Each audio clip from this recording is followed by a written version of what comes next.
사람은 누구라도 예외 없이 현재의 자신의 모습에 100% 만족하는 사람은 한 사람도 없습니다.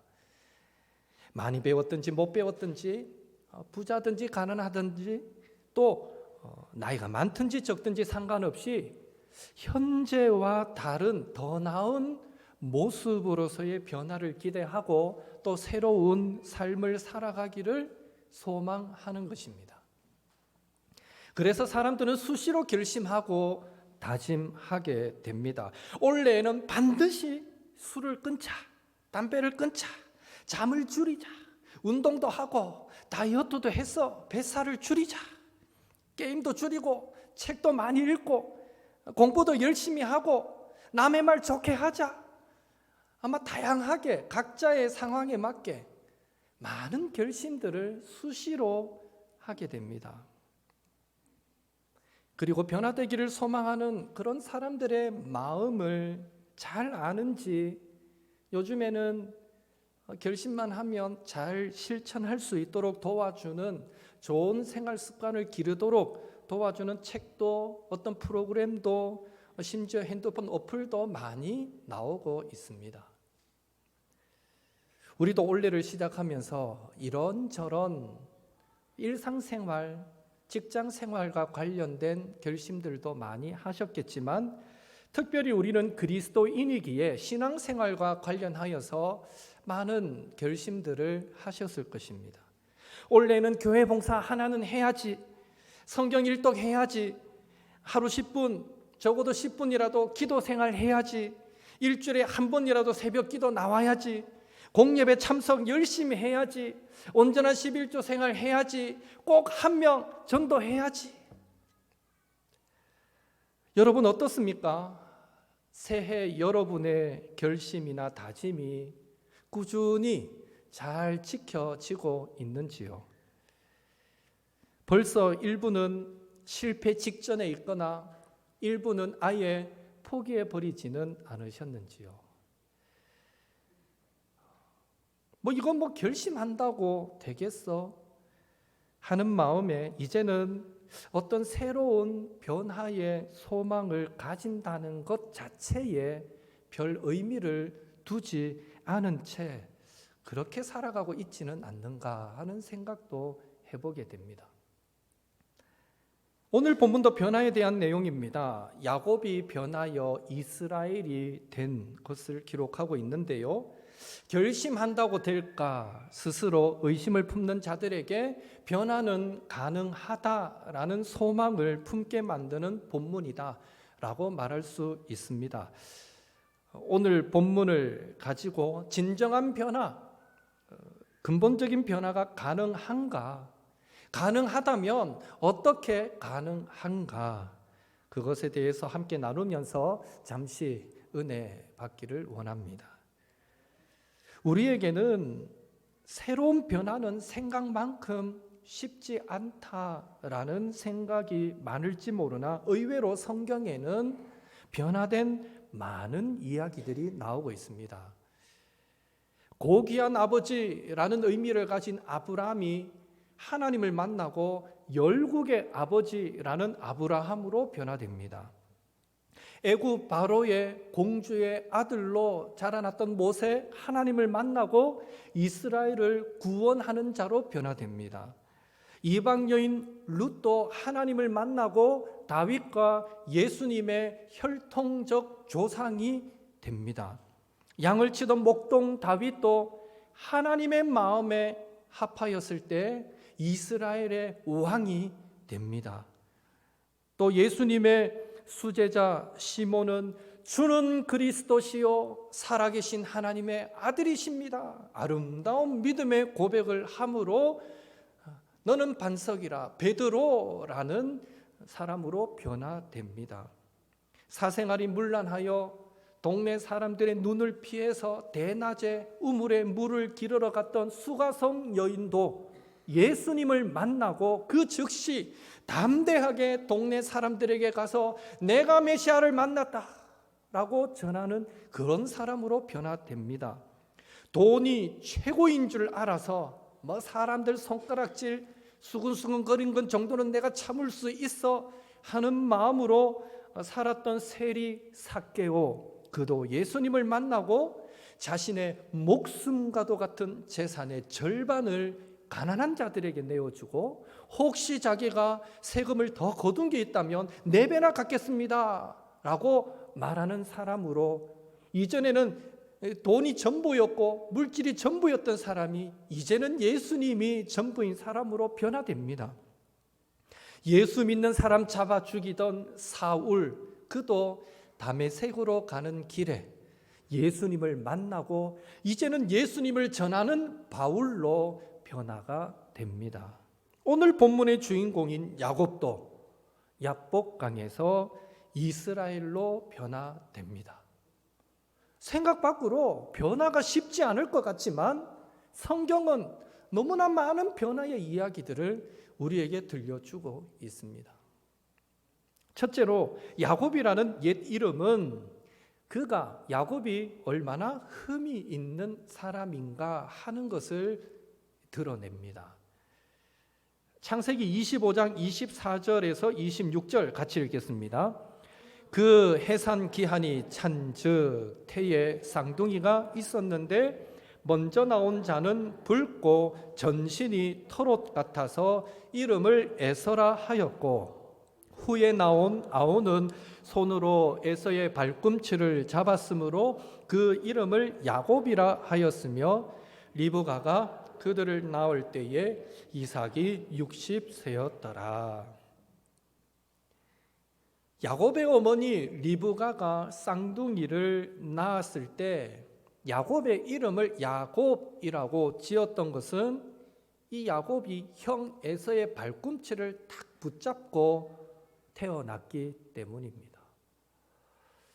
아마 이 이후로 쌍둥이가 태어나면서 먼저 나가는 형의 발목 잡고 나온 아기는 아마 없었지 싶습니다. 그런 얘기 들어본 적 없잖아요, 실제. 어떤 돌연변이적으로 몸이 붙어서 나오는 경우는 간혹 있지만, 형이 나가는데 딱 발목 잡고 나오는 경우는 특이한 경우죠. 특별한 경우죠. 그래서 야곱의 이름을 발꿈치를 잡다라는 의미로 잡았던 것이죠. 그런데 이 야곱이라는 말에는 한 가지 의미가 더 있는데, 그것은 속이다입니다. 속이다. 예를 들면 이렇게 이해하시면 돼요.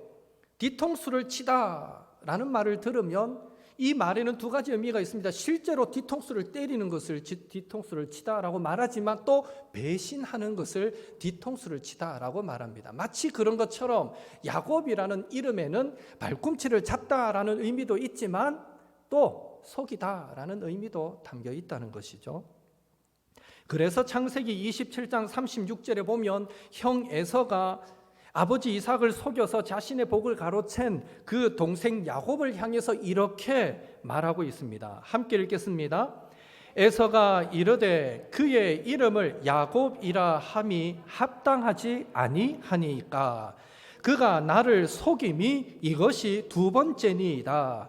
전에는 나의 장자의 명분을 빼앗고 이제는 내 복을 빼앗았나이다. 또 이르되 아버지께서 나를 위하여 빌복을 남기지 아니하셨나이까. 이렇듯 야곱이라는 그의 옛 이름 자체가 흠이 있는 사람이다라는 것을 말해주고 있습니다. 야곱이라는 이름은 그가 자기중심적이고 이기적이고 거짓말 잘하는 사람이다라는 것을 말해주고 있다는 것입니다. 불려질 때마다 기분 나쁜 이름입니다. 불려질 때마다 자기의 연약함을 생각나게 만드는 이름입니다. 그래서 불려질 때마다 계명했으면 좋겠다. 요즘 같으면 대번 바꿨을 텐데 계명했으면 좋겠다 싶은 이름이 야곱인 것입니다. 그러나 중요한 사실은 이런 야곱도 하나님을 만났을 때 하나님은 그를 이스라엘로, 새 사람으로 변화시켜 주셨다는 것입니다. 다시 말해서 야곱 스스로는 자기 자신은 자기중심적이고 이기적이고 거짓말 잘하는 이런 연약하고 흠 많은 자기 모습을 변화시킬, 바꿀 그런 힘이 없었지만 하나님께서 흠이 많은 야곱을 이스라엘로 변화시켜 주셨다는 것입니다. 그리고 하나님은 야곱뿐 아니라 인류 역사를 통해서 셀 수 없이 많은 사람들을 예수님을 만나면, 하나님을 만나면 변화시켜 주셨다는 것입니다. 이런 사실을 통해 우리가 깨닫는 것은 우리도 야곱처럼 흠이 많은 존재이지만 우리 스스로는 변화해야지, 이젠 좀 달라져야지 라고 결심해도 좀처럼 변화되기 어려운 연약한 존재이지만, 그런 우리도 하나님을 만나면, 그런 우리도 예수님을 만나면 새 사람으로 변화될 수 있다라는 것입니다. 우리에게는 우리 자신을 변화시킬 힘이 없지만 하나님께는 우리가 결심하고 결단한 그 이상의 사람으로 변화시킬 능력이 있는 줄로 믿습니다. 그런 의미에서 오늘 무언가 인생의 새로운 변화를 소망하시는 분이 우리 가운데 계시다면 더 이상 연약한 자기 자신 믿지 마시고 도울 힘 없는 인생도 의지하지 마시고 오직 우리의 겉사람뿐 아니라 속사람까지 새롭게 변화시키실 수 있는 능력의 하나님을 날마다 믿고 의지하며 살아가시기를 예수님의 이름으로 축원합니다. 하나님만이 저와 여러분을 바꾸실 수 있습니다. 둘째로 야곱의 새 이름 이스라엘은 하나님의 은혜를 드러내고 있습니다. 드디어 야곱은 하란 외삼촌 라반의 집에서의 20년 타향살이를 끝내고 고향으로 돌아옵니다. 그러나 고향 간다는 설렘도 잠시 형 에서가 400명을 거느리고 오고 있다는 소식을 듣게 됩니다. 여러분, 에서가 왜 400명을 거느리고 오고 있습니까? 20년 만에 만나는 동생 너무너무 반가워서 맞이하기 위해서 오고 있습니까? 아닙니다. 20년 전에 아버지를 속여서 자기가 받을 복 가로챘던 그 동생 복수하기 위해서 일을 갈았잖아요. 아버지가 세상 떠나고 나면 그때 보자 하고 일을 가는데 이 가는 사이에 도망가 버렸거든요. 그 동생 온다는 소식 듣고 복수하기 위해서 오고 있었던 것입니다. 그래서 야곱은 고민 끝에 먼저 자신과 함께했던 동행자 그리고 양과 소와 낙타를 두 떼로 나눕니다. 형이 와서 한 떼를 막 치면 빨리 도망하자, 한 떼는 피하기 위해서 두 떼로 나누죠. 그리고 형의 마음을 누그러뜨리기 위해서 예물을 준비하는데 그 예물을 세 떼로 준비합니다. 하나 줘서 안 풀릴 것 같으니까 2개 주고 2개 줘서도 혹 안 풀릴 수 있으니까 3개까지 준비를 합니다. 그런 후에 야곱은 자신을 제외한 모두를 먼저 강을 건너도록 하고 자신은 야복강 이편에 혼자 남게 됩니다. 왜 야곱은 혼자 남았을까요? 왜 혼자 남았을까요? 자기만 살려고 그랬을까요? 그것은 아닐 것입니다.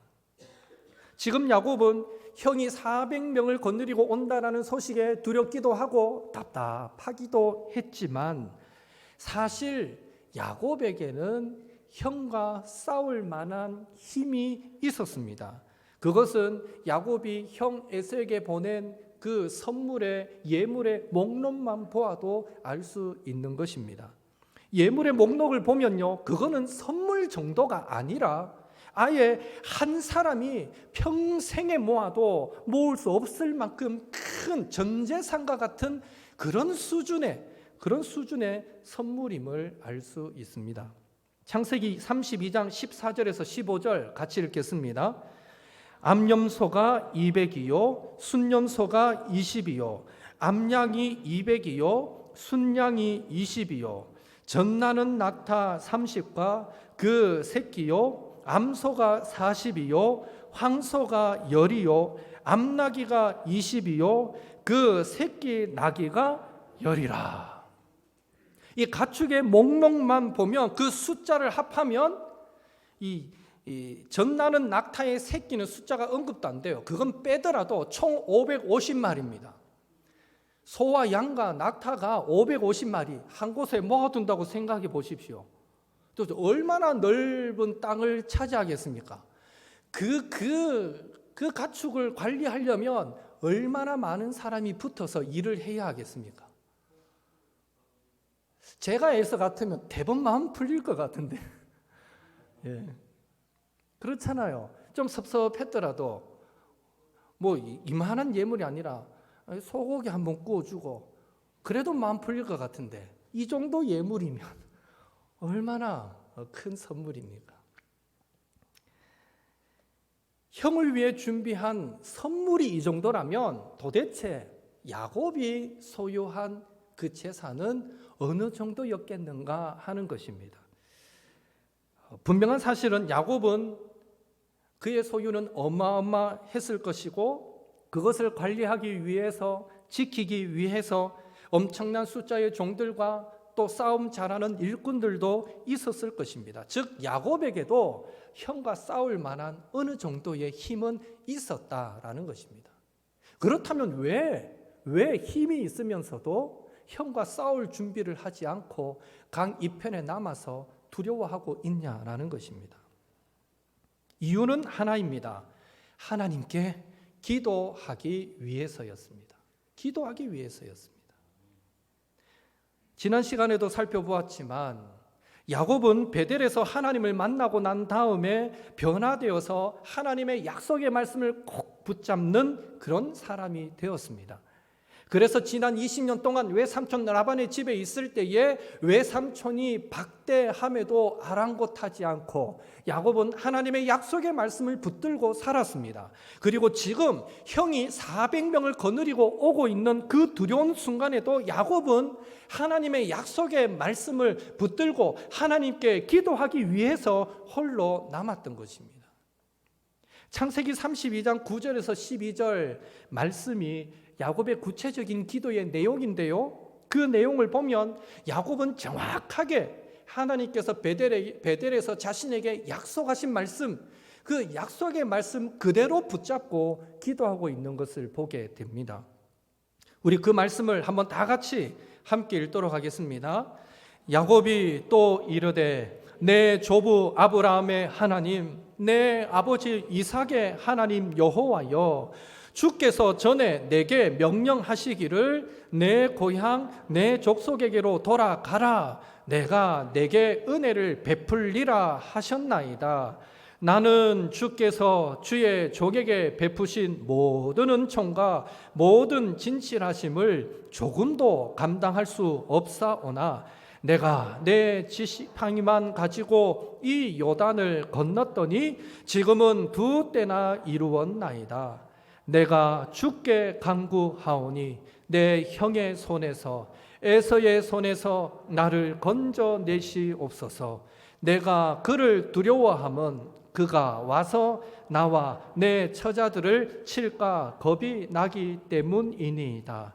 주께서 말씀하시기를 내가 반드시 내게 은혜를 베풀어 내 씨로 바다에 셀 수 없는 모래와 같이 많게 하리라 하셨나이다. 아멘. 결국 야곱이 혼자 약복강 이편에 남아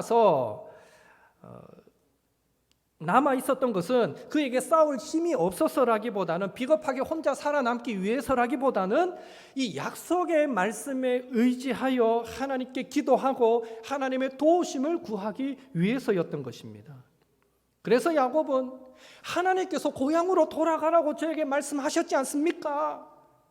하나님께서 내 씨로 바다에 모래처럼 많게 하시겠다고 약속하지 않으셨습니까? 하나님께서 내게 은혜 베푸시겠다고 약속하지 않으셨습니까? 하나님 지금 그 약속을 저에게 응답시켜 주십시오라고 밤새 하나님과 씨름하며 하나님께 매달려 기도했던 것입니다. 비록 야곱은 하나님과 씨름하는 과정에서 허벅지 관절이 어긋나서 쩔뚝거리게 되는 그런 고통을, 아픔을 경험하기는 했지만 결국 하나님은 이 야곱의 간절한 기도, 약속의 말씀을 붙들고 메어 달리는 이 간절한 기도를 응답하셔서 그의 이름을 이스라엘로 바꾸어 주셨습니다. 여러분, 이스라엘의 뜻이 무엇입니까? 28절 같이 읽습니다. 그가 이르되 내 이름을 다시는 야곱이라 부를 것이 아니요 이스라엘이라 부를 것이니 이는 내가 하나님과 및 사람들과 겨루어 이겼음이니라. 이스라엘의 이름의 뜻은 하나님과 및 사람들과 겨루어 이겼다입니다.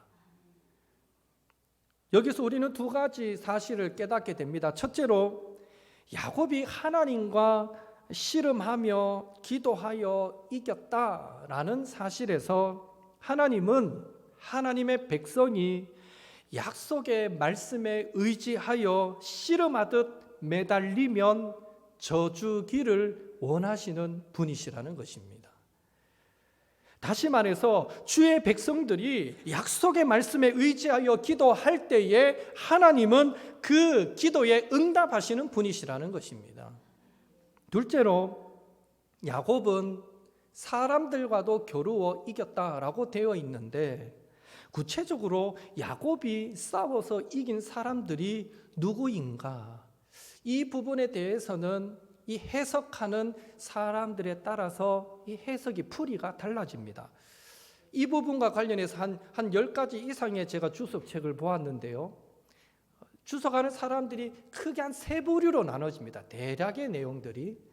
한 부류는 과거에 관계 맺었던 형 에서와 외삼촌 라반, 그들을 두고 했던 말이다. 그들과의 관계에서 야곱은 승리했다라는 차원에서 한 말이다라고 해석하기도 하고요. 또 다른 사람들은 하나님과 겨루어 이겼으면 왜 사람과의 관계에서도 이길 수 없겠는가 하는 차원에서 덧붙여진 표현이다라고 이해하기도 합니다.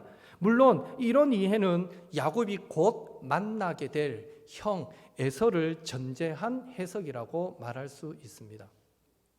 또 어떤 이들은 야곱이 변하여 이스라엘이 되는 시점에 나온 표현이기에 야곱이 이긴 사람은 과거에 자신의 모습, 즉 이기적이고 자기중심적이고 속이기를 잘하던 옛사람 야곱의 여러 모습을 의미한다라고 풀이하기도 합니다. 다시 말해서 베델에서 하나님을 만난 후로 지난 20년 동안 약속의 말씀을 의지하여 살면서 하나님의 은혜로 하나 둘씩 죽여간, 변화시켜간 자신의 옛사람의 모습이다라고 이해한다는 것이죠. 중요한 것은 야곱이 겨루어 이긴 사람이 과거에 관계하던 사람이든지 앞으로 관계할 사람이든지 아니면 연약하고 흠 많던 자기 자신의 옛 모습이든지 간에 상관없이 이기게 하시고 변화시키게 하시는 분은 오직 하나님이시다라는 것입니다. 그런 의미에서 저와 여러분도 살아가면서 크고 작은 일들을 만날 때에 이후로는 하나님의 약속의 말씀에 의지하여 야곱처럼 메어 달리듯 그렇게 간절하게 기도하심으로 때로는 허벅지 관절이 어긋나는 것 같은 그런 희생, 그런 상처도 맛보기도 하겠지만 궁극적으로 야곱이 변하여 이스라엘 되었듯이 하나님과 겨루어 이기는 은혜, 하나님께서 저 주시는 은혜, 하나님께서 우리의 기도에 응답해 주시는 은혜, 더 나아가 타인과의 경쟁에서 세상과의 싸움에서 손으로 악을 이기게 하시는 은혜, 또 어쩌면 가장 어려운 상대인 자기 자신과의 싸움에서도 승리하고 새롭게 변화되게 하시는 그 은혜를 체험하시는 우리 옥토의 모든 성도님들 되시기를 예수님의 이름으로 축원합니다. 마지막 세 번째로 이 야곱의 새 이름 이스라엘에는 하나님께서 주신 사명이 담겨 있습니다. 하나님께서 야곱이 변하여 이스라엘이 되도록 축복하신 것은 야곱 혼자 잘 먹고 잘 살고 부귀영한 누리라고 그를 변화시켜 주시고 복 주신 것이 아닙니다. 창세기 35장 10절에서 11절 같이 읽겠습니다. 하나님이 그에게 이르시되 내 이름이 야곱이지만은 내 이름을 다시는 야곱이라 부르지 않겠고 이스라엘이 내 이름이 되리라 하시고 그가 그의 이름을 이스라엘이라 부르시고 하나님이 그에게 이르시되 나는 전능한 하나님이라 생육하며 번성하라 한 백성과 백성들의 총회가 내게서 나오고 왕들이 내 허리에서 나오리라. 아멘. 하나님께서 야곱을 이스라엘로 만들어 주시고 축복하신 것은 궁극적으로 야곱 한 사람을 통해서 많은 사람이, 많은 나라가 하나님을 잘 섬기고 구원받는 복을 얻도록 하기 위해서였던 것입니다. 그리고 야곱에게 주신 이 말씀이 이루어지도록 하나님은 야곱을 통해 그의 아들 유다가 언약의 축복을 이어받게 하셨고요. 그의 후손 유다 지파를 통해서 이스라엘을 블레셋의 손에서 구원하여 통일 왕국을 이루고 하나님을 잘 섬기는 나라로 만들었던 다윗 왕이 나오게 하셨고요. 궁극적으로 오랜 시간이 지나서 예수님을 보내주셔서 온 세상이 구원받게 해주셨던 것입니다. 결국 하나님께서 야곱을 이스라엘로 변화시켜 주실 때는 이런 놀라운 구원의 역사를 하나님은 계획하고 계셨다라는 것입니다.